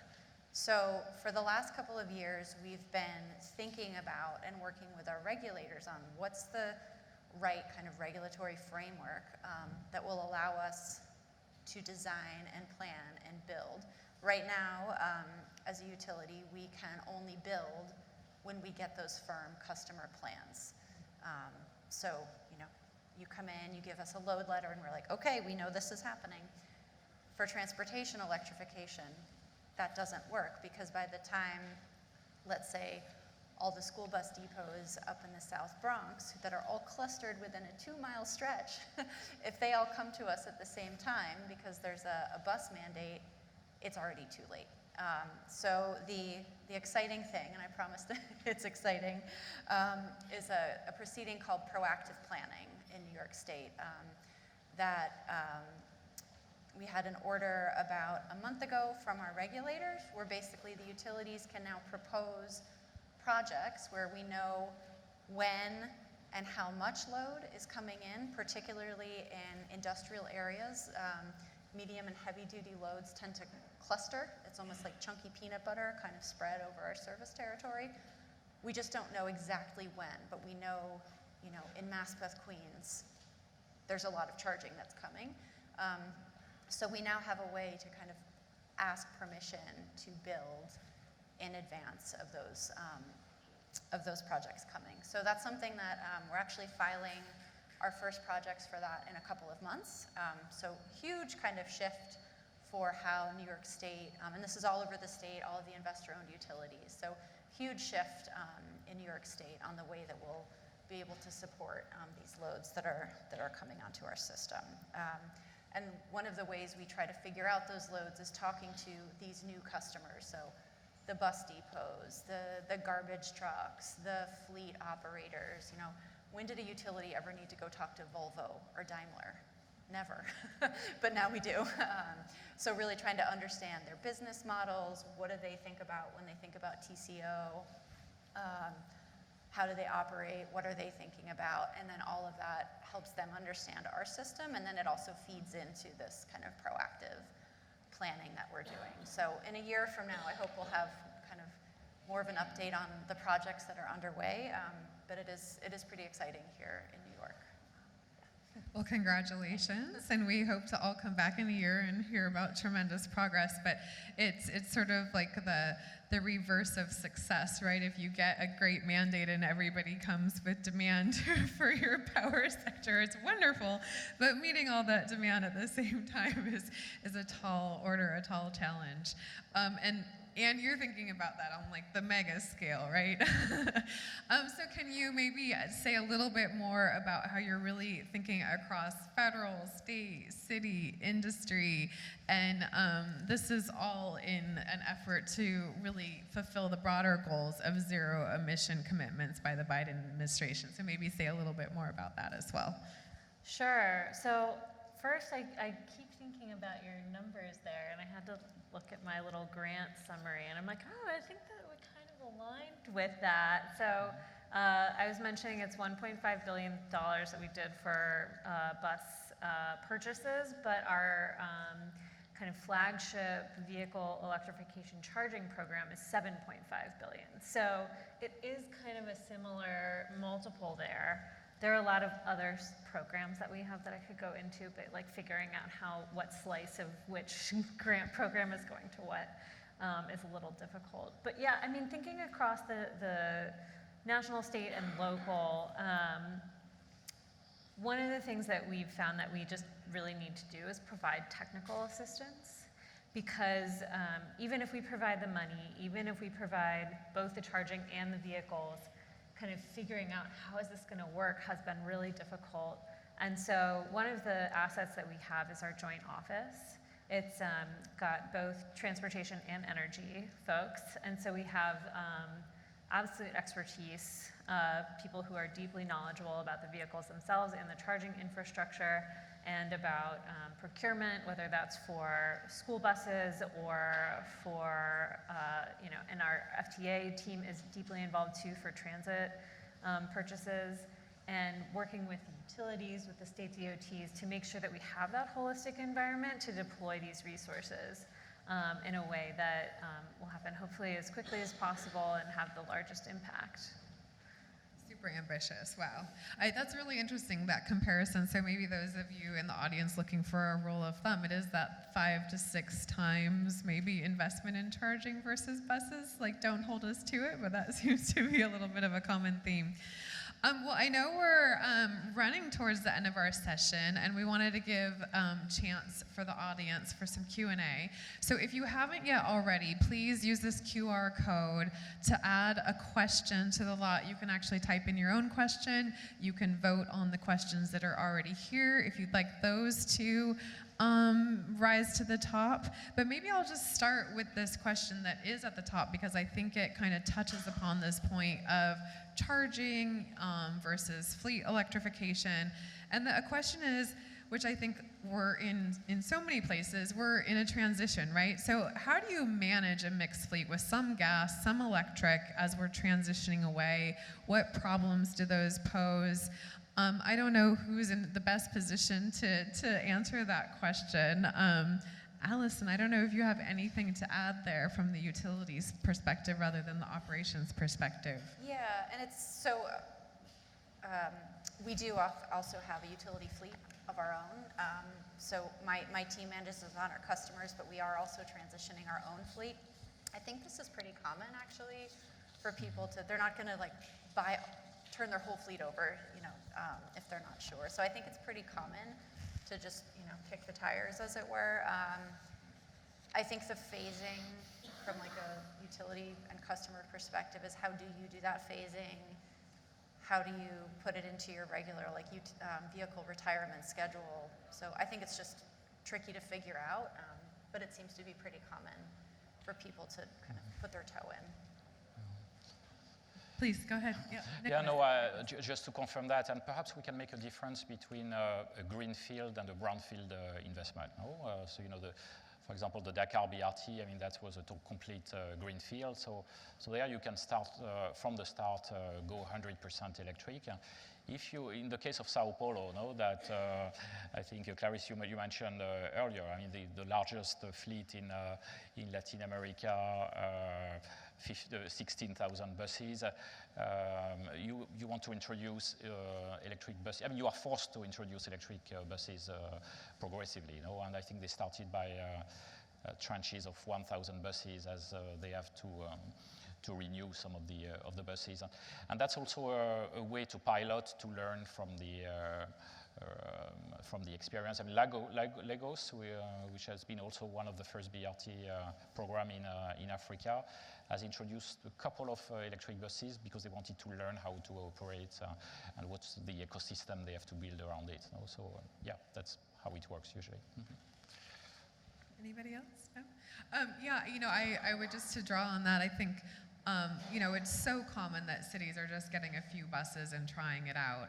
And usually it seems like a big question is where to put that first depot and acquiring the land for that first depot that is in a place that can easily be connected to the utility. But, usually it is a bit of a separate fleet, piloting things out, and then you move into these larger procurement programs where the charging and the depots, I think, become a bigger issue. And where are you going to place them and having this transition plan that allows for that. But it's very common. I think there's a lot of examples of success out there.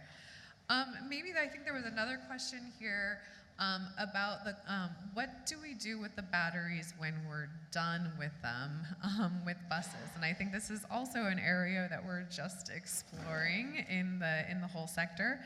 Anybody have any thoughts to add? Oscar? Yeah, please. I can start, yeah. Thank you.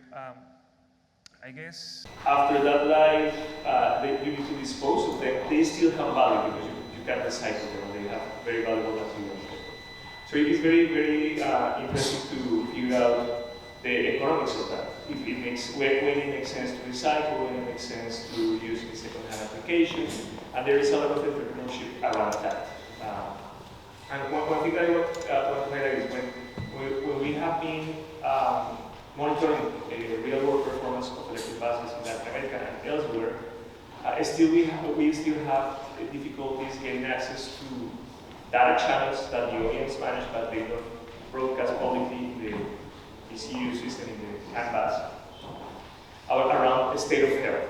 So I always back this drum of we need to mandate transparent sharing of the state of health of the batteries out in the open. That helps the second-hand market. That helps the transport authorities figure out the durability of the batteries when they need replacement. It helps with warranties, etc. So I will run. I think that's such an interesting point, and one to bring back to the business models, right? If the business model is that the bus operator is leasing the battery, then they don't have to worry about those calculations so much, right? They just give the battery back to the one who owns it, and they can worry about whether they need to recycle it or reuse it. And they're probably in the best position to do so because they own the batteries, they probably have all of that data, and they know what to do next.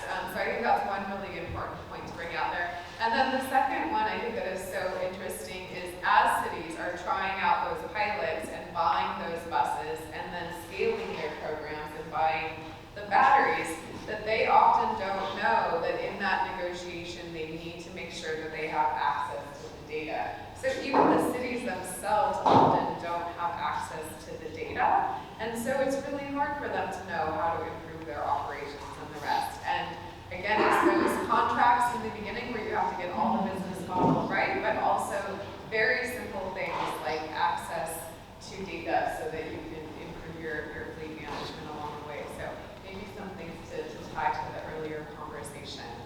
Well, I can't see the questions on the screen. Oh, but I can see them here. I think this is a great another question for you all. To what extent are local governments and transit operators approaching bus electrification as a resiliency measure? So in the replacement of backup power sources, for example. Any thoughts on that? I can start, and I'm sure we've got some great stuff to come.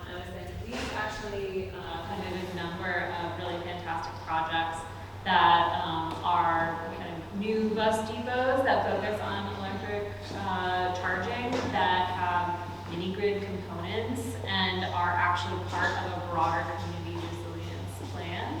So they really, one of them is just outside of Washington, D.C., where I'm based, and that neighborhood, that community experience just from, I'd never even heard of it before. It happened at a great show, which is like really horrible downwinds, and it knocked out all the power lines. It was really, really, it's significant damage to that community. And after that, they said we need to increase our resilience. And this project ended up being one of the results. And we've been talking to several EV charging companies who are looking at putting in medium and heavy duty charging stations. And I have been encouraging them, they can actually access our funding for resiliency and work with their state DOTs who have significant resources now available for resiliency to fund those projects as part of a larger holistic approach to transportation resiliency. That's great. So bringing different streams of money in for the same thing. That's wonderful. Yeah, just to add on to that, you can also, battery storage, it's hard to do in the city. There's a lot of permitting for good reason, but we do see some developers trying to figure it out and really, getting their feet in, putting in battery installations. And even if it's for resiliency, you can also use it for load management. You can use it for demand charge. You can use it for demand response. So there's a lot of different value streams that you can stack on top. Managed charging is a whole other topic, but you can also look at that. So it's a really exciting technology. We have some programs to help fund it, so throw out that pitch. That's great. It really is amazing to see that, again, things are coming together so quickly, and we're really moving into this future world that we were hoping to see for so long. Maybe one more question. I think it's a real practical one that has come up, especially in the last few minutes. Bus charging depots can be expensive from a real estate and land acquisition perspective. How do you encourage cities to allocate scarce land to EV infrastructure? I don't know if this is really exciting, but through our Lono program, they are able to use the money from that for building out the So it can be incredibly expensive to do so, but we do have dedicated funding that's available for it. I think part of it also is just working with cities to say we have these national goals for reducing carbon. How are you thinking about doing this? It's really part of a more holistic approach to kind of climate planning, but I am glad that we at least have some money carved out specifically for it. Yeah, no, perhaps one thought about this is the fact that the e-mobility agenda is pushing the transport community out of its comfort zone. And this is much more complex than focusing on a piece of hard infrastructure like building a road. And we need to build those synergies with other sectors. Certainly the energy and transport nexus has been growing as a result of this e-mobility agenda. I was in Pittsburgh at the Clean Energy Festival a year ago, and I was amazed to see that 30 to 40% of the agenda was transport related. So that nexus is going stronger. Also, between transport and finance, many of those solutions will come from the finance community, risk-sharing approaches, how do we lower the risk perception. And then the third, the collaboration that we need to build is on land management with urban, between transport and urban. So that's why it's a complex but also fascinating agenda that requires building those collaboration platforms. Well, I might add one little tidbit, which I think is, it really brings, again, the whole idea of compact city and electrification together, which is parking lots. There are a lot of parking lots in cities, and many of them are empty. And many of them are assumed to be full often when they're not. And when cities really look at the space that they have available in parking, often in central locations, it becomes an opportunity not only to provide less parking for cars, but also more space for public transportation and often depots and charging. So there's often a lot more space than is recognized, either in parking lots or even street side for charging along the way. Of course, that's not a depot, but it can be in-route charging, which is often critical for bus routes. So parking, parking, parking. Let's get rid of car parking and turn it into electrification charging. I think maybe just one last question. Is there any sign that transportation systems operations are anywhere close to discuss how to reduce their embodied emissions, given the huge demand for steel and concrete? I just had an industrial decarbonization panel earlier today. I mean, it's a very different stream of work, but we do have more dedicated funding for this, and steel is an available use. So I'm looking forward, so we'll be announcing soon our state awards, and right now our city and local funding opportunity is open, so we're hoping really strong applications, and transit agencies would be able to procure, low carbon steel buses under this program, which would be great.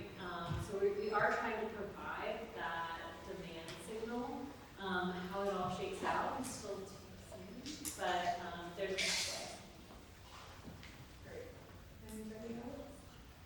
I will say I know that with CRUFs, we like to look at the crux of where sectors come together. So this is some research that ICCT is doing, along with a little bit of contribution from ITP and some partners of ours, to really look at the embedded emissions in auto manufacturing and what their opportunities are for reduction. So stay tuned for some great insights from the CREX network that can hopefully influence your policy work in the future.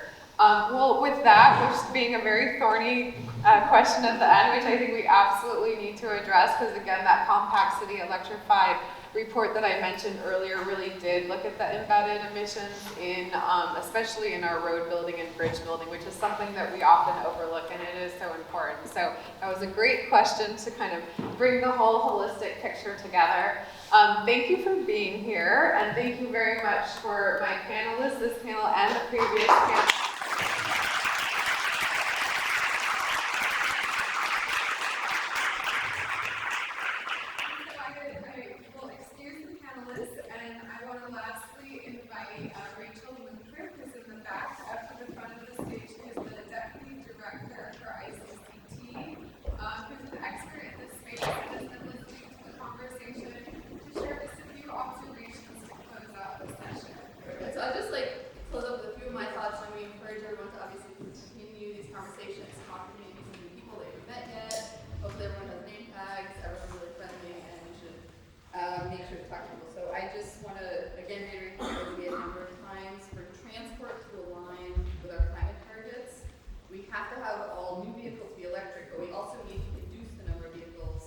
on the road and the number of miles driven. And I think e-buses really sit in the middle of that Venn diagram, which is why we're focusing on talking about them today. I think the transition to e-buses, what we heard, especially in the first panel, is it's really been being led by the global south, and it's being led by cities, specifically cities in Latin America and Southeast Asia and India. So we look exactly where we are today. You know, the technology for e-buses is ready. We know it's cleaner. We know people like it better. We know the TCO, the total cost of ownership, is favorable and continuing to get better. And we also know that there's a huge demand for the technology. But we also know that, you know, there's still a lot of work to do. So the core barriers that I sort of wrote down as I was listening to everyone, of course, we heard the financing issue. Still need to figure out how to finance these buses. The capital costs are higher. There's a lot of knowledge building that still has to happen with the fleets and the cities that want to adopt these buses. And of course, the charging infrastructure. So there's other barriers, and that's another topic to discuss. But there's also solutions. Like, we know what a lot of the solutions are. We know that, you know, government, especially national level government, has a big role to play, putting in place regulations to ensure that those buses sort of have to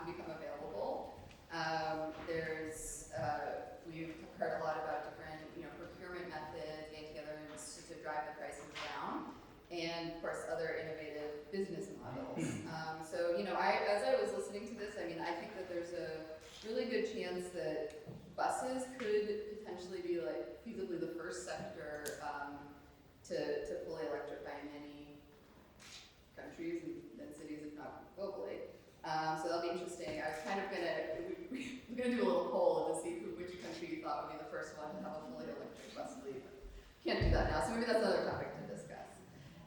So of course, we understand what the barriers are. We know a lot about the solutions are, and just like with everything regarding climate, it has to just accelerate and happen faster, faster, and faster. So that's really what we need to figure out next. Is like, we know how to do it, but how do we do it faster? Anyway, you're excused.